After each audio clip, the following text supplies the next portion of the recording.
స్వామీజీ. మేము చలనచిత్ర పరిశ్రమలో పైకొస్తామో చెప్పండి స్వామీజీ. మీరు రైటర్సా? కాదు, ఫైటర్స్. ఫైటర్సా? ఫైటర్స్ అంటే జీవన సమరంలో సక్సెస్ కోసం ఫైట్ చేస్తున్న వాళ్ళం స్వామీజీ. ఓహో, అర్థమైంది. మీ కుడి చేత్తో చెరో వెంట్రుక పీకివ్వండి. జరిగింది, జరుగుతున్నది, జరగబోయేది మొత్తం చెప్పారు. నావి కాదు, మీవి పీకివ్వండి.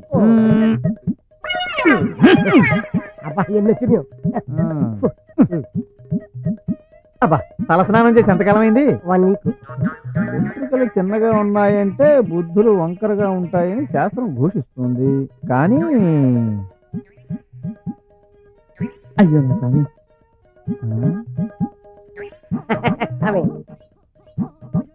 చాలా బాగుందయ్యా. అది ఇప్పటికి అర్థమైంది. ఏంటి స్వామి, ఏమైనా కనపడుతుందా? బ్రహ్మాండంగా. ఈ రైట్ తెలియదు కదా? అవును. ఈ లెఫ్ట్ నాది. బాగా నీకు ప్రతిభ లేదు గాని యోగం ఉంది. నువ్వు క్యాసెట్లు చూసి కథలో కాకమ్మ కబుర్లు చెప్పి సినిమా డైరెక్టర్ అవుతావు. అగో, ఈ లెఫ్ట్ ఇది నీది కదా? నాది నాది. నువ్వు సంగీతం గురించి ఏమీ తెలియని నిరక్షర కుక్షి అయినా మ్యూజిక్ డైరెక్టర్ అవుతావు. ఇదిగా, మీరిద్దరు ఒకటి గుర్తుపెట్టుకోండి. ఏంటి? బ్రతకడం కోసం చావడం, చావడం కోసం బ్రతకడం అనేది మీ ఇద్దరి జాతకాల్లో ఖచ్చితంగా రాసిపెట్టుంది. వెళ్ళండి, షో చెయ్యండి, కబుర్లు చెప్పండి.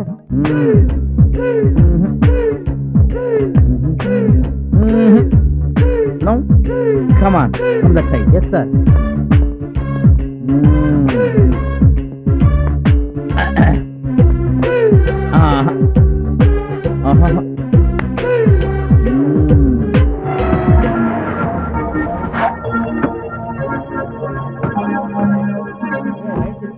సార్ రండి రండి సార్, రండి రండి. ఆయనే సార్, డైరెక్టర్ సత్తిపండు. ఇక్కడి నుంచి ఇలా ప్లాన్ చేసుకుని ఇలా ముందుకెళ్ళి దింపేస్తే సరిపోతుంది.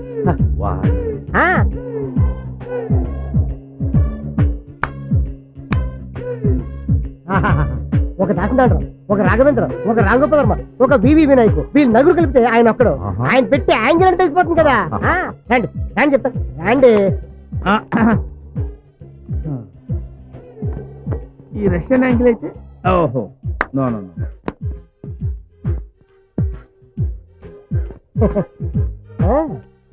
ఎవరండి మీరు? నా పేరు శ్రీనండి. సిటీలో అన్న పేరు చెప్తా నా దగ్గరికి ఎందుకు వచ్చారు? అదే మీతో చిన్న విషయం మాట్లాడదామని. ఏం లేదండి, శ్రీను గారు మీ డైరెక్షన్ లో ఒక సినిమా చేద్దాం అంటున్నారు. బుద్ధుందా నీకు? నాయుడు గారికి ఏం సమాధానం చెప్తాను రా నేను? దత్తు గారికి ఏం సమాధానం చెప్తాను రా? దాసర్ గారికి ఏం సమాధానం చెప్తాను రా? నువ్వు ఒక టెక్నీషియన్ లేదా? కామన్ సెన్స్ ఉందా నీకు? సార్, ఆయన పెద్ద ప్రాజెక్టులు, ఈయనేమో చిన్న ప్రాజెక్టు. మీరు ఏదైనా చేస్తే వాళ్ళకేమో ఇది వస్తుంది, మనకేమో ఇది వస్తుంది. వస్తున్నా. ఏదో చిన్నవాడా సార్, మీ అంత రేంజ్ కాకపోయినా మీ ఫ్యామిలీలో ఒక మెంబర్ అనుకుని ఈ చిన్న help. Okay okay okay, sentiment తో పడేస్తున్నారయ్యా. ఏమిటో, నువ్వు నాకు బాగా నచ్చావు, నువ్వంటే చాలా ఇష్టం. సడన్ గా నీ మీద ఎందుకో ప్రేమ పుట్టుకొచ్చిందయ్యా. కాకపోతే చిరంజీవి నన్ను కాకేసి ఏరా నా సినిమా డైరెక్టర్ చేయకుండా ఎవరికో కొత్తడు చేస్తున్నట్టు ఏం సమాధానం చెప్పేది? మీరు భలే వాళ్ళు సార్, మీరు చెప్తే కాదంటారా? మరి అడ్వాన్స్ తొందరగా ఇయ్యన్నా, మళ్ళీ మనసు పడిపోతున్నారా? నాకు ఇస్తావా?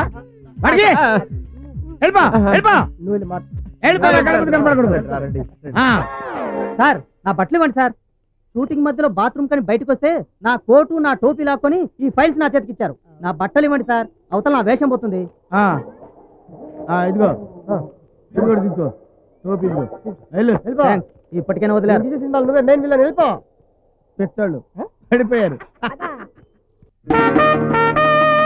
హనుమంతో అన్నా, ఆ రంగాకి ఫోన్ చేసి షూటింగ్ జరుగుతుందో లేదో కనుక్కోరా. అట్టాగే అన్నా. హలో, అక్కడ షూటింగ్ మొదలైందా అని అన్న అడగమంటున్నాడు. దొంగ సచ్చినాడు. ఏమైందిరా? అందరూ వచ్చినారట కానీ డైరెక్టర్ రానేదంట. క్రికెట్ మ్యాచ్ చూడడానికి వెళ్ళినాడంట. నాకు మొదటి నుంచి ఆడు ముఖం చూస్తుంటే అనుమానంగానే ఉందన్నా. నువ్వు అన్నా ఈడ్చుకొచ్చి ఎరగదీస్తావు. అది మన చేతిలో పనేరా, ఎప్పుడన్నా చేయొచ్చు. 10 రోజులు షూటింగ్ చేసి 25 లక్షలు ఖర్చు పెట్టాం. వాడితో ఇప్పుడు ఏం పెట్టుకున్నా మనకే లాసు. అంచేత చిరునవ్వుతో భరించాలి. వాడు ఏం అడిగితే అది ఇవ్వాలి. పిక్చర్ హిట్ అయింది అనుకో, కోట్లురా. మీరు సైలెంట్ అయిపోండి, నేను చెప్తాగా. కబడ్డీ ఆడుతున్నారు.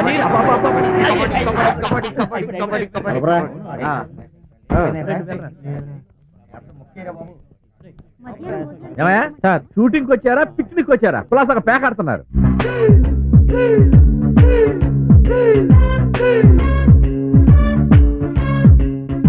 షూటింగ్ ఎందుకు ఆపారు? ఏమో సార్ డైరెక్ట్ గారు ఇప్పుడే వచ్చారు. Come here. సార్ నమస్కారం సార్. అరే మీరు వెళ్ళిపోండిరా. ఏంటి నేను ఎవరిని? డైరెక్టర్ గారండి. నువ్వెవరు? ప్రొడ్యూసర్. ఏంటి అక్కడ ఎంక్వైరీ చేస్తున్నావు ఏంటి? అబ్బాయి అదే లేదు సార్, ప్రాబ్లం ఏమిటి అని అడుగుతున్నాను అంతే. ఓవర్ యాక్షన్ వద్దు. లేదు సార్. అరే ఎవరు అక్కడ ఎక్కడ మ్యూజిక్ డైరెక్టర్? మ్యూజిక్ డైరెక్టర్ పిలవండి. Music director ask him to come here. ఏంటి సార్ పిక్చర్? షూటింగ్ ఎందుకు కాల్సి ఉందో చెప్పక్కడ. సార్ ప్రొడక్షన్ సైడ్ చాలా వీక్ గా ఉందండి. ఏమైంది సార్? హుసేన్ సాగర్ లో బుద్ధుడి బొమ్మ పక్కన రావి చెట్టు పెట్టాలని నిన్న రాత్రంగా చెప్పాం, ఇంత రెడీ కాలేదు. After all tree. బుద్ధుడి విగ్రహం పక్కన నీళ్ళల్లో రావి చెట్టారు సార్. ఏంటి వెటకారంగా ఉందా? లేదు సార్. నా వర్కింగ్ స్టైల్ అలాగే ఉంటది సార్. రావి చెట్టు బుద్ధుడి విగ్రహం రేపు చేద్దాం సార్. ఇవాళ కొత్త సీన్ ఏమైనా ప్లాన్ చేయండి సార్. ఇలా ఇబ్బంది పెడతారా మీరు? What nonsense. విమానం చెంది కదా, విమానం తీసుకొచ్చి అక్కడ ఆపేయి. రెక్కల మీద హీరో హీరోయిన్లు కూర్చుని మాట్లాడుకుంటారు. ఆ సీన్ ప్లాన్ చేస్తాను. ఒక అరగంటలో విమానం తెప్పించండి. ఓకే. విమానం మధ్యలో ఎలా అవుతుంది సార్? ఈడెవడో కొత్త ఫేసా? నా సెట్ లో కొత్త ఫేస్ కనపడిందంటే ప్యాకప్ అంతే. ప్యాకప్ చెప్పాయి. సారీ చెప్పారు. నిజంగా ప్యాకప్ అని చెప్పాను సార్. నేనే చెప్పారా? ప్యాకప్ చెప్పారు సార్. మీరు ఎక్కిస్తారు సార్. బాగా ప్యాకప్ చెప్పారు సార్. అప్పుడు ఎంత నీకు పోజు నోరు మూసుకుని ఉండొచ్చు కదా.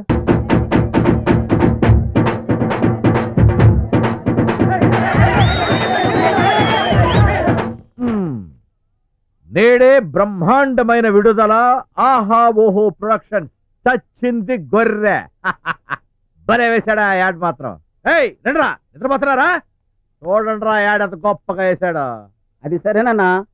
మెస్సోడు వచ్చాడు, డబ్బులు అడుగుతున్నాడు, లోపలికి పంపించమంటావా? గుర్తుందా నీకు? సినిమా ఇవాళ రిలీజు, రాత్రికి పైసలు వస్తాయి. రేపు వచ్చి తీసుకెళ్ళి మనం. క్యాష్ కావాలో చెక్ కావాలో అడుగు. అలాగేనా? సూపర్ డూపర్ హిట్ మన సినిమా. ఈ సినిమా చూడలేక మేము చచ్చావు. అసలు ఈ పేడ ముద్దలో డైరెక్టర్ మొహం మీద కొడితే మళ్ళీ జన్మలో సినిమా డైరెక్ట్ చేయండి. హలో, నేను హనుమంతుడు మాట్లాడుతున్నా. విజయవాడ రిపోర్ట్ ఏంటండి? అలాగా. అమ్మో, ఏమైందిరా? మన సినిమా సూపర్ ఫ్లాప్ అంటన్నా. వైజాగ్, రాజమండ్రి, నెల్లూరు, ఇప్పుడు విజయవాడ. మార్నింగ్ షో చూసిన జనం ఈ సినిమా తీసిన ప్రొడ్యూసర్ ని, డైరెక్టర్ ని బండ బూతులు తింటున్నారంట. మ్యాట్నీకి ఆపరేటర్లు కూడా భయంతో సినిమా వేయడానికి రానేదటన్నా. 80 లక్షలు రా. సింగిలా బతికేవాడు వల్ల ఇప్పుడు ఏంటి చేయ లాభం? అందరూ నిన్ను చూసి అడిగిపోయేవారు. ఎప్పుడైనా ఎవరికైనా జడిసావా? అయినా నువ్వు పెట్టన్నా అన్ని తెలివితేటలు గలవాడు ఇలాంటి దొరికిపోయావు. అవునరా, నన్ను బ్యాడ్ పొజిషన్ తెచ్చింది ఆ డైరెక్టర్ గారు. వాడిని వదిలే ప్రసక్తే లేదు. డైరెక్టర్, డైరెక్టరా నీకున్నా?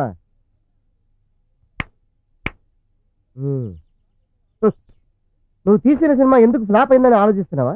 ఎందుకు ఫ్లాప్ అయిందని ఆలోచించడం లేదురా, ఎందుకు సక్సెస్ కాలేదబ్బా అని ఆలోచిస్తున్నా. ఓకే ఓకే ఓకే, జరిగింది ఏదో జరిగిపోయింది. ఈసారి నేను తీయబోయే సినిమా ఎంటైర్ నేషన్ ని, అంటే జాతిని షేక్ అయ్యేటట్టు తీస్తాను. ఏంటి నువ్వు షేక్ చేసేది? ఆ ప్రొడ్యూసర్ ఇక్కడికి వచ్చాడంటే నీకు నాకు షేక్ అయిపోద్ది. పిచ్చోడా, అపజయానికి భయపడి పారిపోకూడదురా, జయం కోసం ఎదురొడ్డి పోరాడాలి. ఏంటి నువ్వు పోరాడేది? ఒరే బాబు, నీకు దండం పెడతాను. ఈ కళరంగాన్ని, సినిమా ఫీల్డ్ ని వదిలేరా, వాటి మానాన్ని అవి బతుకుతాయి. మనం సొత్తూరుకి వెళ్ళిపోయి చిన్న అర్బన్ ట్యాంక్ పెట్టుకుని బతుకుతారా రాజ్యాల్లాగా. తిరిగి ముందు పోయొద్దు. అనుకున్నంత అయింది. Very good title. అనుకున్నదంతా అయింది. నేను నెక్స్ట్ తీయబోయే సినిమాకి ఈ టైటిల్ ఖరారు చేస్తాను. టైటిల్ కాదు, ఆ ప్రొడ్యూసర్ నిన్ను చంపడానికి మనిషికొస్తాడు. ఏడిచాడు. అమ్మో, ఇప్పుడు ఎలా రా? ఐడియా, పని చేద్దాం. వాడు చంపక ముందు నువ్వే చచ్చిపో. అరే, నన్ను ఆత్మహత్య చేసుకుని చచ్చిపోమంటావురా? నా వల్ల కాదురా, నాకు భయం. చచ్చిపోయినట్టు నటించు. వాడు రాగానే మీకు మొహం చూపించలేక ఆత్మహత్య చేసుకుని చెప్తాను.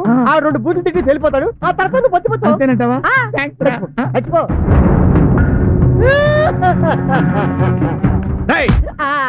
ఎక్కడ్రా మీ డైరెక్టరు?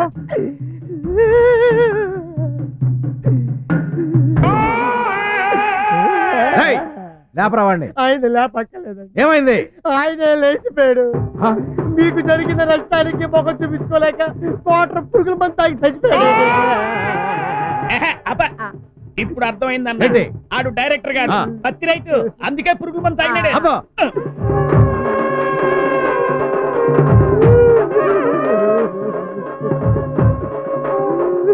చచ్చిపోయి బతికిపోయాడు నా. అయినా వదిలిపెట్టకూడదు, శవం మంది.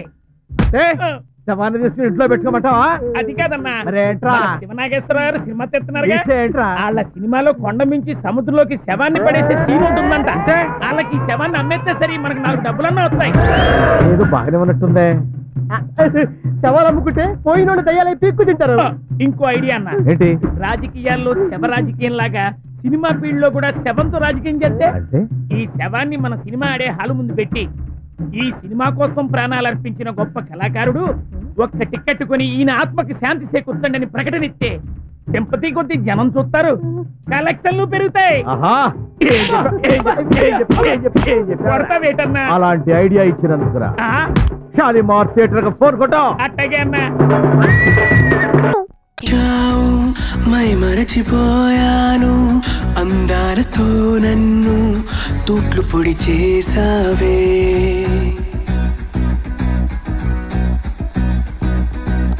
ఇన్నెన్ని నాళ్ళైనా నీ జాడ పొడలేక ఎందెందు వెతికానో, కాలమే వృధాయనే.